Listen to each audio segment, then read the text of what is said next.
Dios los bendiga, hermanos. Bienvenidos a Leamos la Biblia en un año. Seguimos la lectura en la Biblia, traducción del lenguaje actual. Y vamos a leer los capítulos del 8 al 11 del libro de Números. Dice así Números capítulo 8. Dios le dijo a Moisés: dile a Aarón que cuando encienda las 7 lámparas debe colocarlas sobre el candelabro, de manera que alumbren hacia adelante. Y Aarón colocó el candelabro tal como Dios se lo había mandado por medio de Moisés.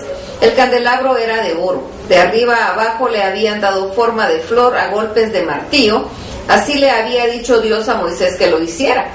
Luego Dios le dijo a Moisés: separa a los descendientes de Leví y purifícalos, derrama agua sobre ellos como símbolo de esa purificación, y luego mándales que se afeiten todo el cuerpo y se laven su ropa, así quedarán purificados. Después deben tomar un toro y harina fina amasada con aceite, así presentarán su ofrenda de cereales junto con el toro para el sacrificio por el perdón de los pecados. Luego haz que los descendientes de Leví y el resto del pueblo se acerquen al santuario. Ahí estarán Aarón y sus descendientes como representantes del pueblo, y Aarón los consagrará a mi servicio de la siguiente manera. Los israelitas pondrán sus manos sobre la cabeza de los descendientes de Leví. Luego ellos pondrán sus manos sobre la cabeza de los 2 novillos. Uno de ellos lo sacrificarás como ofrenda por el pecado, y el otro lo quemarás completamente en mi honor. Así purificarás a los descendientes de Leví. Con esto quedarán listos para servirme en el santuario. Los de la tribu de Leví serán míos, porque los israelitas me los entregarán en lugar de sus primeros hijos. Cuando maté al hijo mayor de cada familia egipcia, decidí que todos los primeros hijos de los israelitas serían míos, incluyendo a las primeras crías de sus animales. A cambio de todos ellos, acepté a la tribu de Leví. Así que separarás a los descendientes de Leví de entre los demás israelitas para que vivan siempre a mi servicio. Yo dejo a los descendientes de Leví en manos de Aarón y sus hijos, como si fueran una ofrenda de los israelitas para que sirvan en el santuario. Ellos presentarán las ofrendas de los israelitas para que yo les perdone sus pecados. Así no les pasará nada malo a los que se acerquen demasiado al santuario. Moisés y Aarón y todos los israelitas hicieron con los descendientes de Leví todo lo que Dios les había mandado. Los descendientes de Leví se purificaron, lavaron su ropa, y luego Aarón mismo les presentó ante Dios como ofrenda. Después de eso, los descendientes de Leví empezaron a servir a Dios en el santuario, siempre bajo las órdenes de Aarón y sus descendientes. Dios le dijo a Moisés: los descendientes de Leví podrán iniciar su servicio en el santuario a los 25 años de edad y dejarán de hacerlo a los 50. A partir de esa edad podrán ayudar a los sacerdotes más jóvenes en el cuidado del santuario para no hacer otro tipo de trabajo. Números capítulo 9. Había pasado un año desde que los israelitas habían salido de Egipto, cuando Dios le habló a Moisés en el desierto del Sinaí. Dios le dijo: los israelitas deben celebrar la fiesta de la Pascua en la tarde del día 14 del mes de Abib, tal como yo se los enseñé. Moisés mandó a los israelitas que celebraban la fiesta de la Pascua, y ellos la celebraron en el desierto de Sinaí ese día 14 al atardecer, tal como Dios se lo había mandado por medio de Moisés. Sin embargo, algunos de los israelitas habían tocado un cadáver y la ley no les permitía estar en fiesta ese día. Entonces fueron a ver a Moisés y a Aarón y les dijeron: nosotros tocamos un cadáver y queremos saber si podemos presentar nuestra ofrenda a Dios como la de los demás israelitas. Y Moisés les contestó: espérenme, voy a preguntar a Dios lo que deben hacer. Y Dios le dijo a Moisés: diles a los israelitas que todos deben celebrar la fiesta de la Pascua. Si alguien ha tocado cadáver o está de viaje, debe celebrar la fiesta en la tarde del día 14 del mes Siv, y la celebrará así: comerá el cordero con las hierbas amargas y pan sin levadura. No le quedará ningún hueso, quebrará ningún hueso al cordero, ni guardará nada de comida para el otro día. Pero la persona que sin razón alguna no celebre la fiesta de la Pascua ni presente su ofrenda en ese día, será castigada. No la dejarán vivir entre ustedes, sino que tendrán que eliminarla. Si entre ustedes viven extranjeros, también ellos celebrarán la fiesta de la Pascua, tal como a ustedes se les ha ordenado. La misma ley vale para todos. El día que se armó el santuario del pacto, vino una nube y lo cubrió. Cuando cayó la noche, apareció sobre el santuario un fuego, pero al amanecer desapareció. Y así sucedía siempre. Durante el día lo cubría una nube, pero en la noche lo iluminaba una especie de fuego. Dios les indicaba a los israelitas cuándo debían ponerse en marcha y cuándo debían acampar, lo que hacía de la siguiente manera. Cuando la nube se elevaba y empezaba a moverse, los israelitas se levantaban y la seguían. Cuando se detenía, también se detenían los israelitas, plantaban su campamento y se quedaban ahí todo el tiempo que la nube permanecía sobre el santuario. A veces la nube se detenía solo una noche, a veces unos días, a veces un mes y en ocasiones hasta un año. Cuando la nube se detenía mucho tiempo, los israelitas obedecían y no se movían de ahí. No importaba si era de día o de noche, cuando la nube se movía, los israelitas la seguían. Cuando se detenía, el pueblo también se detenía y se ocupaba en el culto a Dios. Así era como Dios les daba órdenes a los israelitas por medio de Moisés y ellos lo obedecían. Números capítulo 10. Dios le dijo a Moisés: toma un martillo y haz 2 trompetas de plata que solo podrán tocar los sacerdotes descendientes de Aarón. Enséñales al pueblo que yo he dado esta orden. Cuando los sacerdotes toquen las 2 trompetas, toda la gente se debe reunir delante de ti a la entrada del santuario. Un solo toque de trompeta significa que solo deben reunirse contigo los jefes de las tribus. Las trompetas también te servirán para darle al pueblo la señal de ponerse en marcha. El toque de 2 trompetas acompañado de fuertes gritos querrá decir que deben poner en marcha todos los que estén en el campamento. A un nuevo toque de trompeta se pondrán en marcha los que estén acompañados en el sur. Esta será una ley permanente para ustedes. Cuando haya una guerra y ustedes tengan que salir a pelear, toquen las trompetas y griten con todas sus fuerzas. Entonces yo, su Dios, me acordaré de ustedes y los salvaré de sus enemigos. Toquen también las trompetas cuando sean días de fiesta, a principio del mes, y preséntenme ofrendas. Cuando lo hagan, yo me acordaré de ustedes. La nube que estaba sobre el santuario del pacto se levantó el día 20 del mes Sib, el segundo año. Este día, tal como Dios se los había ordenado por medio de Moisés, los israelitas se levantaron y siguieron la nube desde el desierto del Sinaí hasta el desierto de Parán.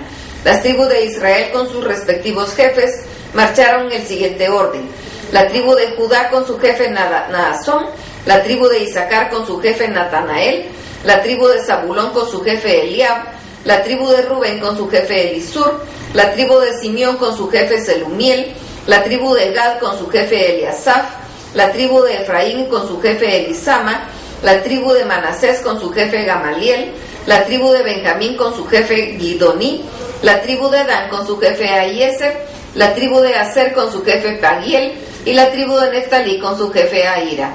Entre las tribus de Zabulón y de Rubén marcharon los descendientes de Gersón y Merari. Estos eran los encargados de desarmar el santuario y de transportar por el campamento, pues eran los únicos que podían hacerlo. Entre las tribus de Gad y de Efraín marchaban los descendientes de Kelat. Ellos eran los encargados de llevar todos los utensilios del santuario. Como venían atrás, llegaban a donde iban a acampar y encontraban armado el santuario. Siempre que los israelitas tenían que ponerse en marcha, iban en ese orden. Moisés le dijo a su pariente Hobab, hijo de Reuel, el madianita: nosotros vamos al territorio de Dios, que Dios nos va a dar. Ven con nosotros, te trataremos bien, como Dios ha prometido tratarnos. Pero Hobab le contestó: no, gracias, prefiero regresar a la región de donde viven mis parientes.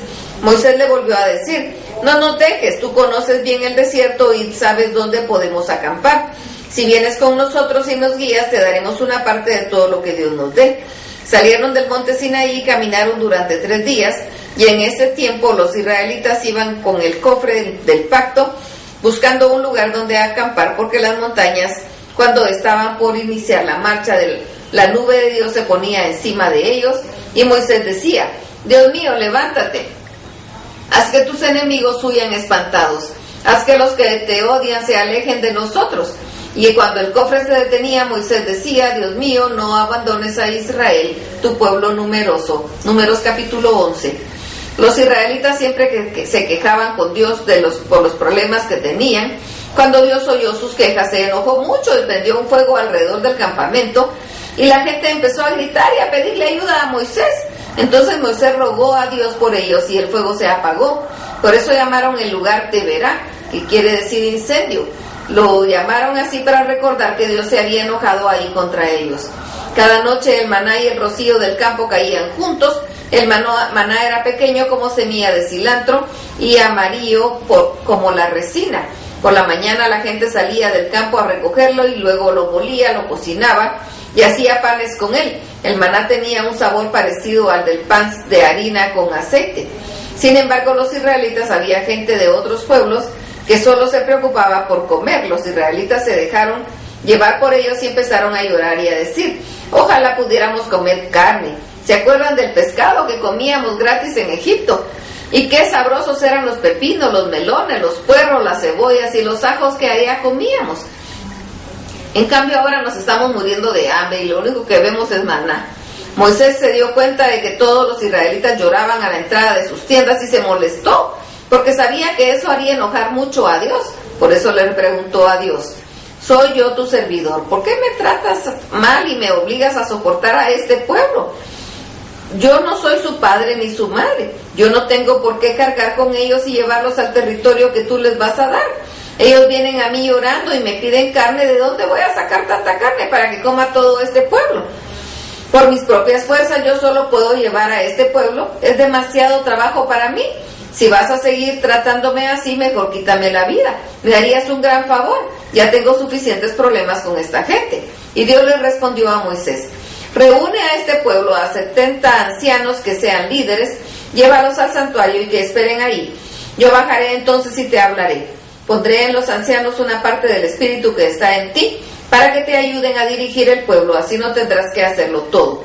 Luego Dios dijo a Moisés: dile al pueblo que mañana comerán carne, pero primero deben purificarse. Diles que ya escuché su llanto y sus quejas y que andan diciendo: queremos comer carne, estábamos mejor en Egipto.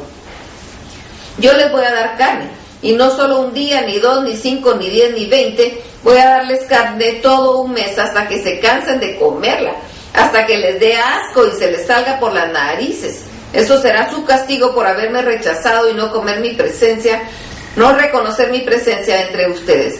Eso les pasará por haberse quejado y por decir: mejor nos hubiéramos quedado en Egipto. Y Moisés respondió: Dios mío, ¿de dónde vas a sacar tanta carne para darles de comer todo un mes? Son como 600,000 hombres sin contar a las mujeres. Aún así matáramos todas las vacas y ovejas que traemos, o les diéramos todos los peces del mar, no habría bastante para todos. Pero Dios le dijo a Moisés: ¿tú crees que no puedo hacerlo? Pues ahora verás si cumplo o no con mi palabra. Moisés fue a comunicarle al pueblo lo que Dios le había dicho. Luego reunió a 70 líderes y los puso alrededor del santuario. Dios bajó en la nube y habló con Moisés, y luego hizo lo que había prometido. Puso en los líderes el espíritu que había en Moisés, y ellos empezaron a comunicar mensajes de parte de Dios. Esto sucedió una vez. Había 2 hombres del grupo de los 70, llamados Eldad y Medad, que se habían quedado en el campamento, y aunque estaban ahí, el espíritu también vino sobre ellos y empezaron a profetizar. Un muchacho que, corriendo a contárselo a Moisés, Josué, que desde joven era ayudante de Moisés, estaba ahí, y al oír al muchacho dijo: Moisés, mi señor, no los deje usted profetizar. Pero él respondió: no sea celoso ni envidioso, ya quisiera yo que todo el pueblo de Dios recibiera su espíritu y profetizara. Después de esto, Moisés y los líderes regresaron al campamento. Dios hizo que desde el mar soplara un viento muy fuerte, y ese viento trajo muchísimas codornices y las lanzó sobre el campamento de los israelitas. Eran tantas que no podían caminar todo el día por el camino y encontrarlas amontonadas casi 1 metro de altura. La gente se la pasó juntando codornices todo el día y toda la noche y el día siguiente. El que menos codornices juntó hizo 10 montones, y algunos hasta pusieron a secar codornices alrededor del campamento. Todavía no acababa la gente de comer codornices cuando Dios se enojó contra ellos. Los castigó tan duramente que muchos murieron. Por eso llamaron a aquel lugar Kibrot Ataaba, nombre que significa tumbas del apetito, porque ahí el pueblo se enterró a los que solo pensaban en comer. De ahí el pueblo se fue a Aserot, en donde se quedó por algún tiempo. Hasta aquí la lectura. Dios los bendiga.